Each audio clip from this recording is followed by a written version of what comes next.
You're watching the History Fella channel. In this video we're looking at the action at Blue Mills Landing. The action at Blue Mills Landing was a battle of the American Civil War that took place on September the 17th, 1861 in Clay County, Missouri. Union forces unsuccessfully attempted to prevent pro-Southern Missouri State Guards from northwestern Missouri from crossing the Missouri River near the confluence with the Blue River to reinforce Sterling Price at Lexington.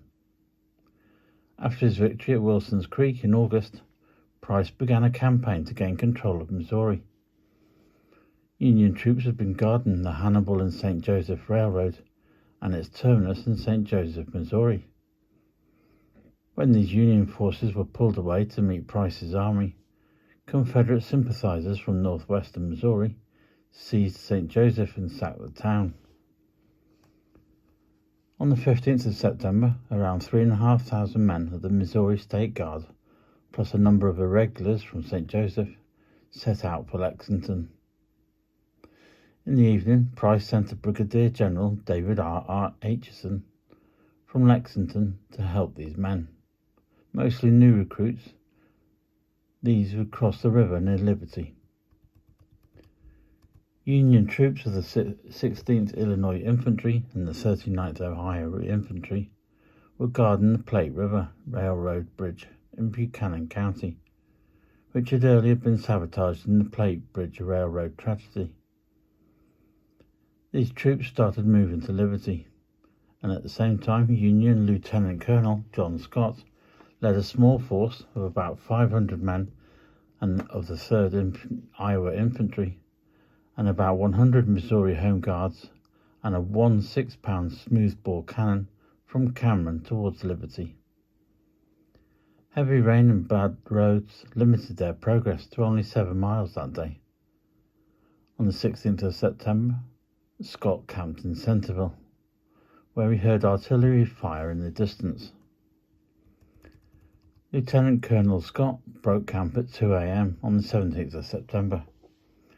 He arrived in Liberty at 7 a.m. At that point, Southern troops were already crossing the Missouri River at Blue Mills Landing. Lieutenant Colonel Scott sent 20 mounted scouts towards the landing to locate the enemy and determine the status of their crossing. At a location near the modern-day intersection of Liberty Landing Road and Old Highway 210, the rear guard of Aitchison's troops waited in ambush.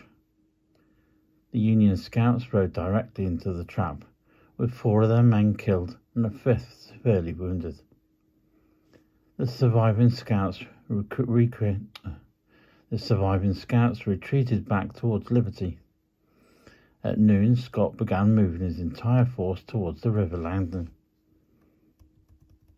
General Aitchison, who had lived in Liberty, deployed his men to the brush on either side of Missouri River Bottomland Road leading to the landing.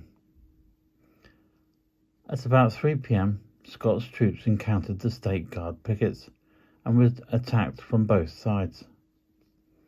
Scott's artillerymen fired 2 rounds of canister, inflicting some damage. However, a fresh volley from the State Guards scattered or killed most of the gunners. Scott ordered his outnumbered force to fall back. They ended up falling back towards Liberty, hauling off the gun by hand. Aitchison attempted a flanking movement on the Federal right, which resulted in a sharp fight. The Union force continued to withdraw, firing as they retreated, taking with them nearly all their wounded, but abandoning their ammunition, wagons, and Acacian. The State Guard pursued for some distance, but Aitchison did not press the attack. Just before nightfall, Scott's force retired to Liberty, entering the town about an hour after sunset. Aitchison and the State Guards from northern Missouri crossed the river to reinforce Price in his successful attack on Lexington.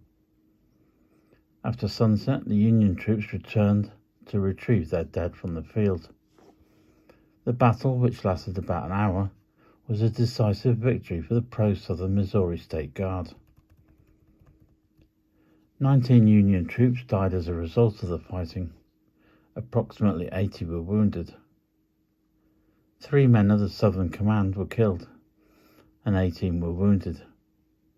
Scott and his troops returned to Liberty, where they established a hospital in Jewell Hall on the William Jewell College campus. Surviving members of Scott's command buried their dead comrades near Mount Memorial Cemetery, which today is part of the William Jewell campus. Those soldiers were moved to the Fort Leavenworth National Cemetery in 1912.